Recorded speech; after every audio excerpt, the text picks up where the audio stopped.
48 inch blouse வந்து cut பண்ணலாம். இதுக்கு வந்து 48 இன்ச்சு ப்ளவுஸ்க்கு வந்து ஸ்லீவ் வந்து பெரிய ஸ்லீவு. அதுக்கு வந்து ஒரு பக்கம் ஜாயிண்ட்டு. நான் வந்து எல்லாத்துக்கும் வந்து 2 பக்கம் ஜாயின் போட்டு உங்களுக்கு வீடியோ போட்டிருக்கேன். குறுக்க போட்டு ஜாயிண்ட்டே இல்லாமல் எடுத்திருக்கோம். இப்போ இதில் வந்து ஒரு பக்கம் ஜாயிண்ட் எப்படி போடலாம் அப்படிங்கிறத வந்து பார்க்கலாம். ஒரு பக்கம் போட்டோம்னாலே நமக்கு ஜாயிண்ட் வந்து போதும். நம்ம நார்மலாக நூல் வந்து நேர் நூல்லே வந்து எடுத்துகிட்டு ஜாயிண்ட் மாத்திரம் ஒரு பக்கம் எப்படி போடுறது அப்படிங்கிறத வந்து பார்ப்போம்.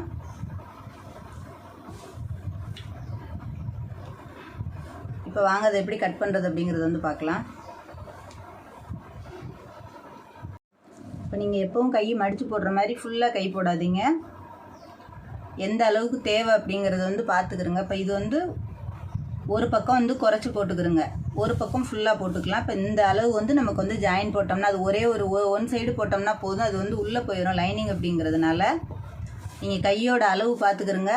மடக்கி போட்டுட்டு எந்த அளவுக்கு கை வருது அப்படிங்கிறத பார்த்துக்கிட்டு அதுக்கு தகுந்த மாதிரி நீங்கள் வந்து அதை மடித்து போட்டுக்கிறங்க. கிராஸ் இல்லாமல் கட் பண்ணிடுங்க. இப்போ இது வந்து 4 பீஸாக இருந்தது, இது 2 பீஸாக இருந்தது. 4 நம்ம வந்து எப்போ வந்து ஃபுல்லாக மடித்து போடுவோம். அதாவது இப்படி கைக்கு வந்து மடித்து போடுவோம். நமக்கு வந்து ஆம்கோல் ஜாயின் போட்டுக்குவோம். இப்போ இந்த மாதிரி போடாதீங்க. இப்படி வந்து நீங்கள் ஒன் சைடு வந்து ஒரு பாதியோடு மடித்து போட்டுக்கிறங்க. இப்போ இதில் வந்து கேப் இருக்குது பாருங்கள். இந்த அளவுக்கு வந்து இப்போ ப்ளவுஸ் லென்த் வந்து இந்த அளவு அப்படின்னு சொன்னால் இப்போ நமக்கு இவ்வளவுக்கு தான் மடித்து போட்டிருக்கோம். இப்போ இந்த அளவுக்கு வந்து ஜாயின் போடணும். இப்போ அதை எப்படி நான் கட் பண்ணுறது அப்படிங்கிறத நான் உங்களுக்கு ப்ளவுஸை போட்டு காமிக்கிறேன். இப்போ இந்த அளவுக்கு தான் நம்ம மடிச்சிருக்கோம். இப்போ இந்த அளவுக்கு வந்து நான் ப்ளவுஸ் வந்து திருப்பி போட்டு காமிக்கிறேன் எவ்வளோ துணி தேவைப்படும் அப்படிங்கிறத.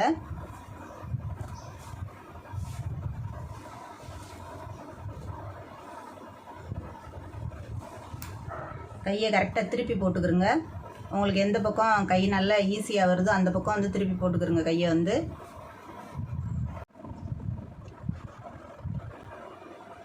இது வந்து நல்ல பெரிய ஸ்லீவு. இப்போ அவங்க வந்து ஒரு 1/2 இன்ச்சு வந்து இறக்கம் கேட்டிருக்காங்க. ப்ளவுஸுக்கு வந்து ஒரு எவ்வளோ துணி நிறைய இருக்கோ அந்த அளவுக்கு வந்து அவங்க இறக்கம் வந்து கேட்டிருக்காங்க. அதனால வந்து நம்ம ஒரு 3/4 இன்ச்சு 1/2 இன்ச்சுக்கு வந்து இறக்கம் வச்சுருவோம். அதுக்கப்புறம் ப்ளவுஸ் அளவு எப்பவும் போல் அளவு வந்து எடுத்துக்கலாம். கரெக்டாக ஷோல்டர்லேருந்து கரெக்டாக இழுத்த அளவு வந்து பார்த்துக்கிறங்க. இப்போ இது வந்து கரை இருக்கிறதுனால நம்ம மடித்து தான் தைக்க போகிறோம். அதனால் வந்து மெயின் பீஸில் தான் எக்ஸ்ட்ரா வெட்டணும். லைனிங் பீஸ் வந்து அளவு கரெக்டான அளவு எடுத்துக்கிறங்க. இப்போ நம்ம அவங்க கேட்ட இறக்கம் வந்து எக்ஸ்ட்ரா உள்ளது வந்து வச்சாச்சு. இப்போ இது வந்து கரெக்டாக ஆம்கோல் அளவு.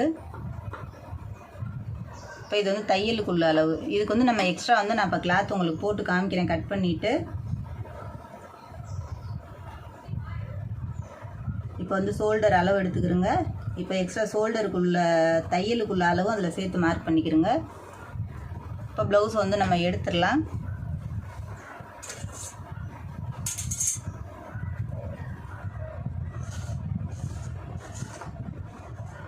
இப்போ இது வந்து தையலுக்குள்ள அளவு. இப்போ இதில் வந்து நீங்கள் ஆம்கோல் அளவு வந்து ஃபஸ்ட்டு தையலில் உள்ள அளவுலேருந்தே ஆம்கோல் அளவு எடுத்துக்கிறங்க. 3 இருக்குது, அந்த 3ஐ அப்படியே மார்க் பண்ணிடலாம்.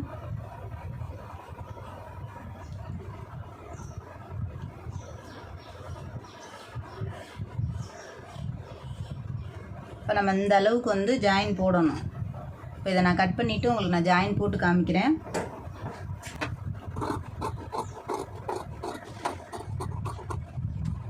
இப்போ நீங்கள் ஜாயின் போட்ட இடத்துல கரெக்டாக வந்து நல்லா அழுத்தி மார்க் பண்ணிக்கிறங்க. இப்போ இந்த அளவுக்கு வந்து நான் ஜாயின் போட்டு ஒன் சைடு போட்டது எப்படி தெரியாமல் தைக்கிறது அப்படிங்கிறது வந்து நான் காமிக்கிறேன். இப்போ கரெக்டாக அந்த மாதிரி அளவு வந்து கட் பண்ணிக்கிறங்க. இப்போ இதுக்கு தேவையான அளவு மாத்திரம் எடுத்துக்கிறங்க. அதாவது 2 கிளாத் தான், ஒன் சைடு ஜாயினுங்கிறதுனால 2 ஸ்லீவுக்கும் ஒவ்வொரு பக்கம் தான் வரும். கரை பகுதியாக நம்ம பட்டிக்கு கட் பண்ணோம். அந்த பக்கத்தில் உள்ள துணியை வந்து இந்த அகலத்துக்குள்ளது பார்த்து கட் பண்ணிக்கிறங்க. கரெக்டாக இதே அளவுக்கு அந்த அளவுக்கு கட் பண்ணிவிட்டு நீங்கள் எக்ஸ்ட்ரா உள்ளதை வந்து இப்போ இதை அப்படியே நம்ம கரெக்டாக அளவு வந்து ஜாயின் போட்டுக்கலாம். இப்போ உங்களுக்கு ஒன் சைடு ஜாயிண்டோட முடிஞ்சிடும். இப்போ இதுக்குள்ளே ஸ்லீவ் மெயின் பீஸ் வந்து நான் கட் பண்ணி வச்சுருக்கேன். அது எப்படி கட் பண்ணணும் அப்படிங்கிறத வந்து நான் வந்து ஃபுல்லாக கட் பண்ணிட்டேன். இப்போ இது வந்து 2 பக்கம் கரை பெரிய கை அப்படிங்கிறதுனால இவ்வளவு தான் துணியோட அகலமே. ஒரு பக்கத்துக்குள்ள கரை வந்து ஒரு கைக்கு தான் வரும். அதனால் நீங்கள் கட் பண்ணும்போது 2 பக்கமும் கரை எடுத்துக்கிறங்க. பெரிய கரை வர்றதை ரைட் சைட்லேயும், சின்னதாக கரை வர்றதை வந்து லெஃப்ட் சைடையும் உள்ளே வச்சுருங்க. சாரீக்குள்ளே போயிடும். நீங்கள் மெயின் பீஸில் முடிஞ்ச அளவுக்கு ஜாயின் போடாமல் கட் பண்ணுறதை வந்து பாருங்கள். இது வந்து ஒரு 1/2 இன்ச்சு தான் அதில் வந்து வித்தியாசம் வரும் அந்த கரையில் வந்து. இப்போ நீங்கள் இதே மாதிரி கட் பண்ணிக்கிட்டிங்கன்னா உங்களுக்கு வந்து மெயின் பீஸில் வந்து ஜாயிண்ட்டே வராது. லைனிங்கில் உள்ளற ஒரு பீஸில் ஜாயின் போடுறதோட வேலை முடிஞ்சிடும். இப்போ நான் இதை எப்படி தைச்சு உங்களுக்கு அதில் ஜாயிண்ட் வெளியில் தெரியாமல் தைக்கிறது அப்படிங்கிறத வந்து காமிக்கிறேன். நீங்கள் முடிஞ்ச அளவுக்கு மெயின் பீஸ் கட் பண்ணும்போது இந்த மாதிரி கட் பண்ணுங்கள். 2 பக்கத்துக்கும் கட் பண்ணிவிட்டு ஊட இருக்கிறத வந்து ஃப்ரண்ட்டுக்கும் பேக்குக்கும் உள்ளதை கட் பண்ணிக்கிறங்க. ஸ்லீவ் வந்து கண்டிப்பாக வந்து மெயின் பீஸ் ஜாயின் போட்டிங்கன்னா நல்லா இருக்காது பார்க்குறதுக்கு. இந்த மாதிரியே கட் பண்ணி பாருங்கள். இப்போ வாங்க அந்த கை வந்து உள்ளே போகிற ஜாயிண்ட் எப்படி போடுறதுங்கிறத வந்து பார்ப்போம். இப்போ நம்ம கட் பண்ணி வச்சுருக்கிறத வந்து ஜாயின் போட்டுடலாம். கரெக்டாக உங்களுக்கு அளவு மாறிடாமல் நீங்கள் மடித்து போட்டு பார்த்துக்குறங்க. எந்த பக்கம் தேவை வருது அப்படிங்கிறது வந்து நீங்கள் கரெக்டாக கோடு போட்டிருக்க பக்கம் வந்து ஜாயின் போடக்கூடாது. இப்போ இந்த பக்கத்தில் ஆப்போசிட்டில் வந்து நம்ம மடித்து கம்மியாக வச்சுருக்கோம். அதை நீங்கள் அதை கரெக்டாக போட்டு பார்த்துருங்க அகலம் வந்து. இப்போ நீங்கள் அந்த பக்கம் தான் அதில் வந்து ஜாயின் போடுற மாதிரி வரும். இப்போ ப்ளவுஸ் வந்து 2ஆக வந்து ஸ்லீவை வந்து கட் பண்ணி எடுத்துக்கிறங்க. உங்களுக்கு பார்த்தாலே தெரியும் இந்த பக்கம் கம்மியாக இருக்கும் இறக்கம், இந்த பக்கம் வந்து லென்த்து ஜாஸ்தியாக வரும். என்ன மாற்றி போட்டுறாதீங்க. இப்போ நம்ம எக்ஸ்ட்ரா எந்த பக்கம் விட்டுருக்கோமோ அதை வந்து கரெக்டாக வச்சு அதில் வந்து ஜாயின் போட்டுக்கிறோங்க. ஏற்ற இறக்கம் இல்லாமல். உங்களுக்கு ரொம்ப ஈஸியாக இருக்கும் இந்த மாதிரி தைக்கிறது. இது வந்து ஜாயிண்ட் வந்து உள்ளே போயிடும். அதுக்கப்புறம் நீங்கள் சென்ட்ரு பார்த்துக்கலாம். ஒரு பக்கம் அப்படிங்க 2 பக்கங்கும்போது நிறைய இருக்க மாதிரி இருக்கும். இது இப்போ ஒரு பக்கம் போட்டிங்கன்னா உங்களுக்கு ரொம்ப ஈஸியாக இருக்கும். வேலையும் வந்து டக்குன்னு முடிஞ்சிடும். இப்போ வந்து சென்ட்ரு பார்த்து நீங்கள் கரெக்டாக ஒரு நாச் போட்டுக்கிறோங்க. நீங்கள் இப்போ ஜாயின் போடும்போது மாத்திரம் கரெக்டாக ஞாபகம் வச்சு போடுங்க. ஒரே பக்கம் போட்டுறாமல். அப்போ வந்து உங்களுக்கு கையே மாறி வரும், வித்தியாசம் வந்துடும் அதில் வந்து தைக்கும்போது. அதனால் அதை மாத்திரம் பார்த்துக்கிறோங்க.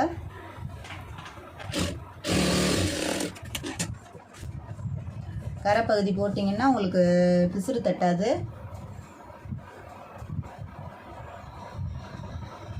கரெக்டாக 2 ஏத்தறக்கம் இல்லாமல் பார்த்துக்கிறோங்க. பார்த்துக்கிட்டு சென்டர் போட்டுருங்க.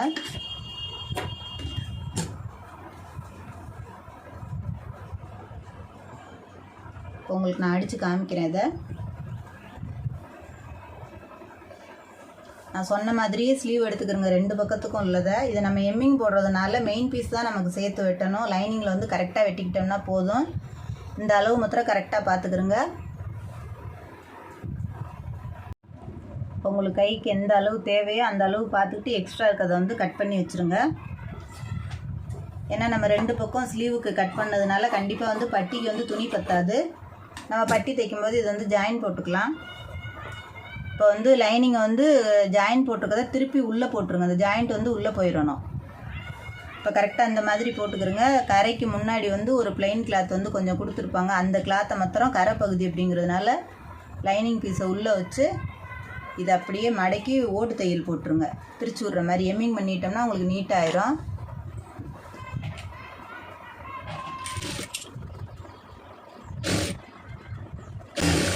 இப்போ உங்களுக்கு எம்மிங் வேணாம் அப்படின்னு சொன்னால் நீங்கள் தாராளமாக வச்சு திருப்பிடலாம்.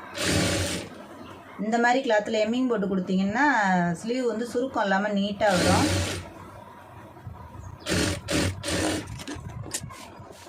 இப்போ சுற்றி ஓட்டிடுங்க. தையல் வந்து சுற்றி ஓட்டும்போது சின்ன தையல் வச்சுக்கிறோங்க.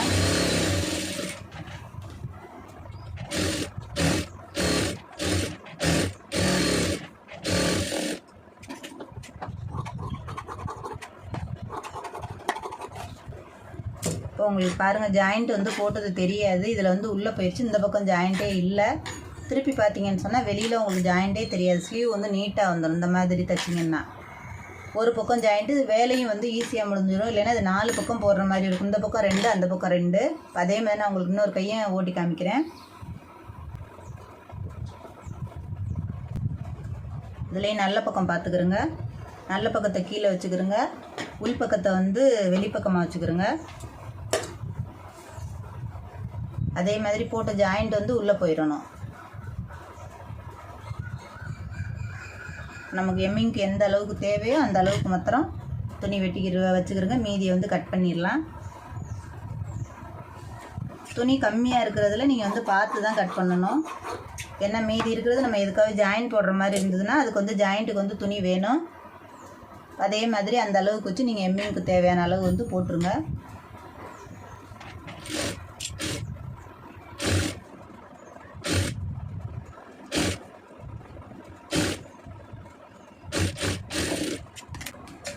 இப்போ இந்த மாதிரி துணி வந்து தைச்சிட்டு இந்த மாதிரி கரெக்டாக உதறிடுங்க.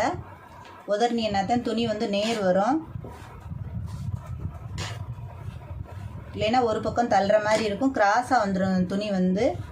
அதனால் இந்த மாதிரி போட்டு கரெக்டாக தைச்சி அப்படியே உதறிட்டு நீங்கள் வந்து ஒரு ஊசி கூட குத்திக்கிறங்க புதுசாக தைக்கிறவங்களா இருந்தால்.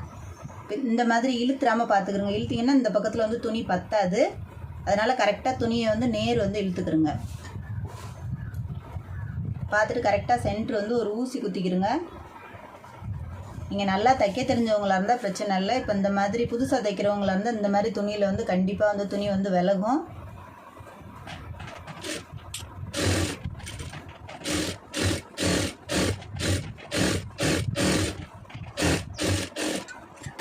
இப்போ மெயின் பீஸில் கொஞ்சம் எக்ஸ்ட்ரா இருந்ததுன்னா அதை கரைச்சி விடாதீங்க. அது எப்போவுமே தேவை. நமக்கு பத்தலை அப்படின்னு சொன்னால் அதில் வந்து லைனிங் பீஸ் வந்து ஜாயின் போட்டுக்கலாம்.